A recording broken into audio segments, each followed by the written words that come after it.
great day. We're so proud of Tracy and Diane and their staff for doing all this and getting this all together. And I can talk to the rest of the city council. Yeah, well, Councilor. cut the ribbon. Okay, all right. I'm cutting the ribbon. So out here is our lockers where we allow clients to store their stuff. They can keep their stuff for up to a week at a time. Have to check in with us every week, but it's a secure place for them to store things that may otherwise be lost or damaged in the weather. And like birth that's certificates. hard, right? When you're carrying that stuff around, because stuff can get lost, it can get stolen, Yeah, things can happen. and one of the things that my clients have brought up, which I didn't really think about until they brought it up, was now that we don't have plastic bags, they can't wrap their stuff in plastic bags to store it either. So that's one more obstacle that these help solve. Wonderful. All right, lead the way. So then we come in here, and this is kind of our living area. They can get a cup of coffee, a hot drink, just have a seat, relax for a few minutes, and then we do an intake with them where we assess what their needs are and what services that they qualify for. So every person who walks in the door is kind of on a, let's bear with the word, independent education plan. That's basically what we build for each one of them. So they come in, we do an intake form, we decide what services they need, and then we connect them to those services. And once they meet the goals, they have to set 3 goals in order to get anything other than food and showers in here. And when they set the 3 goals, then they can move forward, and every time we just set new goals so that they continue to move forward and making big strides. Against the wall, we have mail slots. We serve about 300 people with mail. And it's just a way for them to have an address, for them to be able to get ID, birth certificates, all of those things. You have to have ID to do anything, but you have to have an address in order to do even that. So we can be their address, and we help a lot of people get things like IDs and birth certificates and pay those bills so that those obstacles are removed for them. We have a restroom, because that's a need for everybody. I'll give you a sneak peek into the pantry.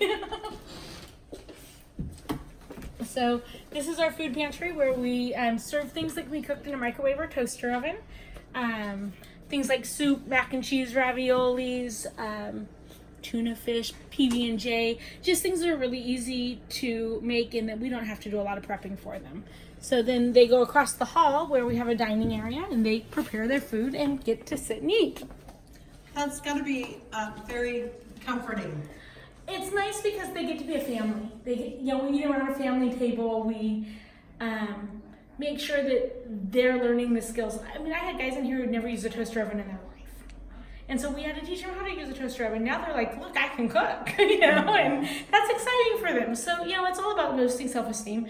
And, our name is Grace Wins, and the reason why is because we meet them where they're at, and Grace wins every time. You give them a little grace, and they will move forward. So, yeah.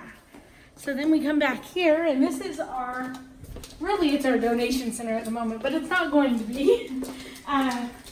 We have computer workstations that they can do things like job interviewing or applications, searching.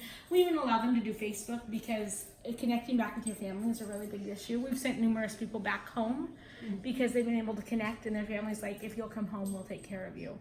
And so we've been able to send people home to reconnect. Occasionally we have a hairdresser that comes in as hair cutting, so this also manifests as that.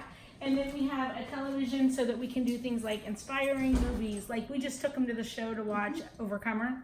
We did, I think we did Soul Surfer here last spring. And then we did, I Can Only Imagine last spring as well. So we only encourage things that are uplifting though. So they can't just come in and watch a movie just to watch a movie. Yeah. It's like we're scheduling this to make it something worthy of your thing. We have a guy who has become a self-taught pianist. So we often have music playing in the back room. And then we'll walk this way, and then we'll come back to the other stuff out here. This is our messy laundry room. I think every laundry room is a is mess. messy. That's right. So these are where we store all the blankets for the warming shelter. And then Roby's Home Furnishing and Pebbles Plumbing came in and donated all the machines. She rocked the room and put in the plumbing for us. So we get to offer laundry facilities, which is nice. Because when you have clean clothes, you're much more apt to go get a job. And it builds, again, the self-esteem. Exactly. Who wants to go out when they don't feel good and are dirty and all of that? So then this is our new infamous shower van. It actually has 2 units that look exactly like this. And we serve about 20 people a day with showers right now. And they can come in and get a shower every day, no questions asked. So even if you guys wanted to come and take one, we'd say yes. And they get a hygiene bag when they come to take a shower. So it's got a little bottle of shampoo, conditioner, body wash, razors, all the things that you want in your shower. We give them, and then it's disposable at the end of their shower. So they don't have to haul it around, and we don't have to keep replacing big bottles. The next room we'll go to is the clothing closet. And they can come in every day and get clothing. But we limit how much clothing they can get so that we don't have disasters all over the community. Because once clothes get wet, they don't necessarily want to haul them because it's heavy.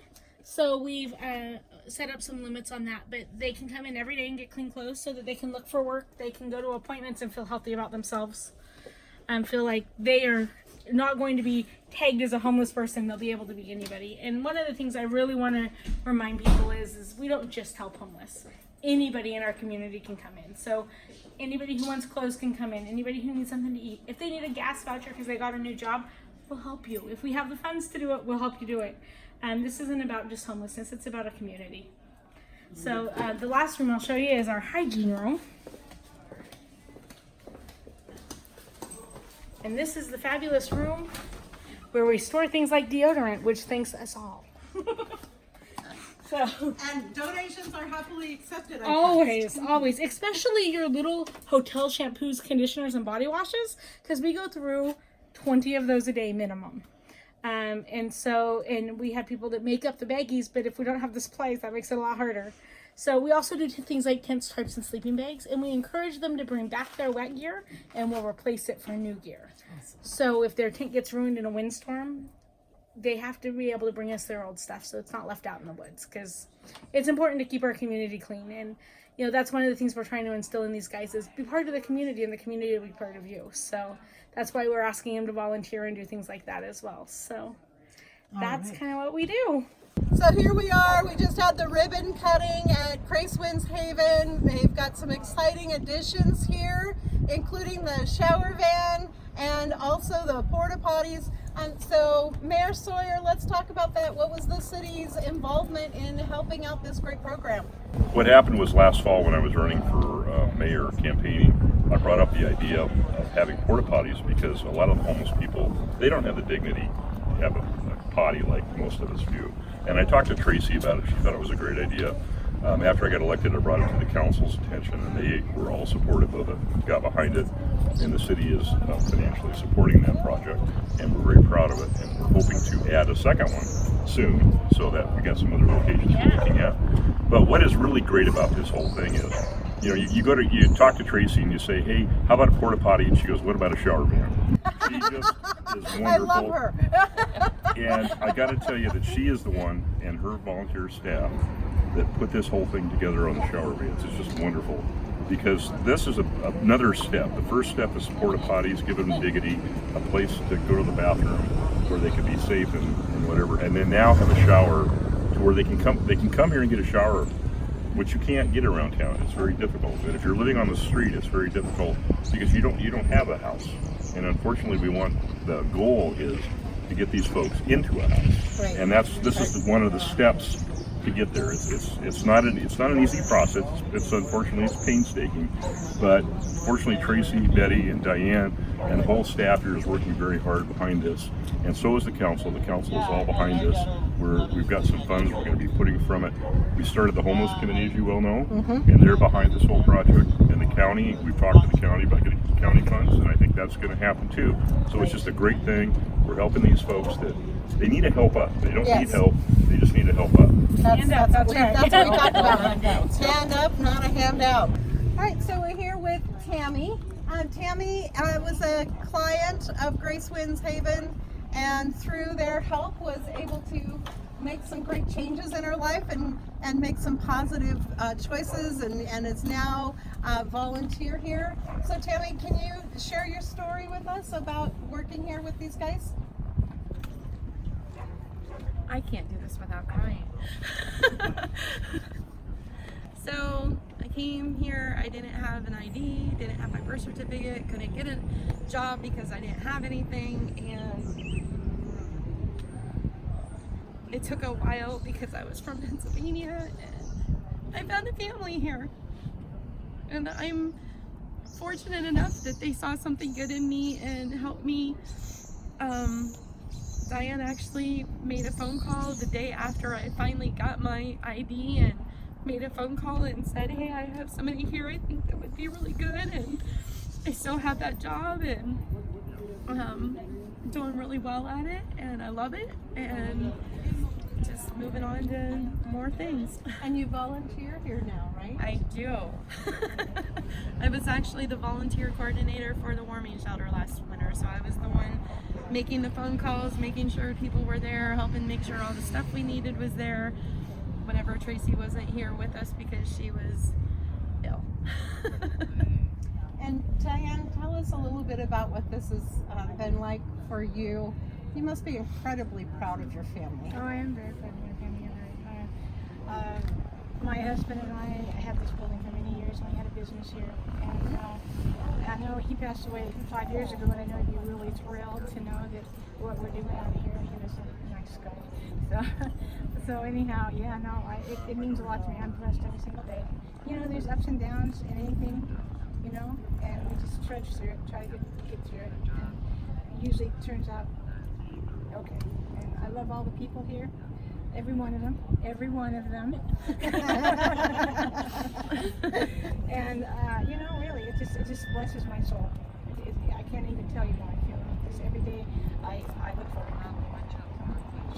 So for the last year and a half we've been open. We started with just a few lockers, some food to give away that could be cooked in microwaves and toaster ovens, and a few mailboxes. Now we serve over 300 clients with mail. We have over 1,000 clients overall. The majority of our clients are homeless, so we do a lot with tents, tarps, sleeping bags, hygiene product, clothing. But we also get to help amazing people who are getting new jobs and need work clothes. Or today we got to help a family of 7 who's moving into a place, get furniture, so we're going to help them move in this weekend.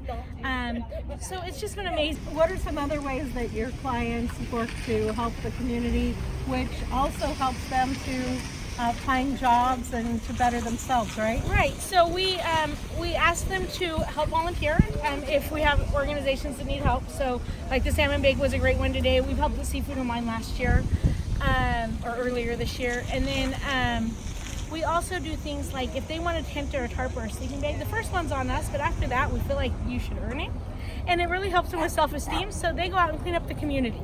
They bring me a garbage bag full of trash from an area in town that I asked them to go to, and then they bring it back to me and we exchange for the product. That's great. And I love the way that it creates that independence. Does it also help your clients to feel a little less like they're just getting something that Yeah, they're it's giving really back? built self-esteem. It's helped people feel some self-worth. In fact, I had a client just the other day who told me that he wanted to kill himself, and it just broke my heart. We don't want anybody doing that stuff. And anyhow, I gave him an opportunity to go work at the Salmon Bake today, and he came back to me and was like, I am doing well, I am happy, you got me up and going, I'm gonna do well. And that's huge. I mean, and it's just a handout, you know, if everybody can have a little love and support. Not a handout, but a hand up. That's I right, like exactly. You know, I don't want to hand out things. Nobody deserves anything, but we can help them get on their feet. So Tracy, let's talk a little bit about what we're doing here tonight. Yeah.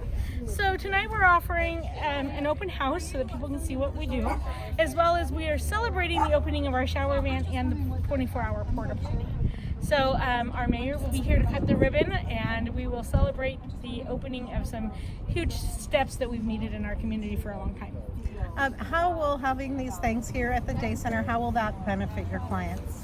So first off, in order to get a shower in our town prior to the shower van, they either had to go to a state park or they had to be able to go to the rec center, which costs money, and not everybody has money.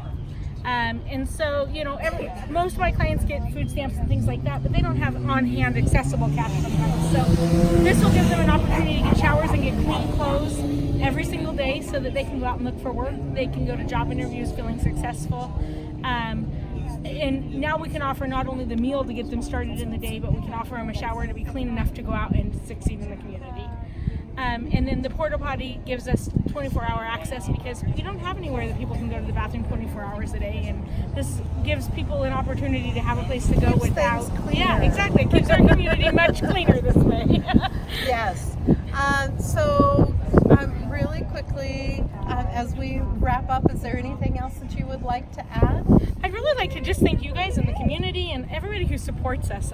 This has been a very big community support situation, and the donations from the community and the individuals in the community that are helping us have just been such a blessing and has made this possible for the ones that need it.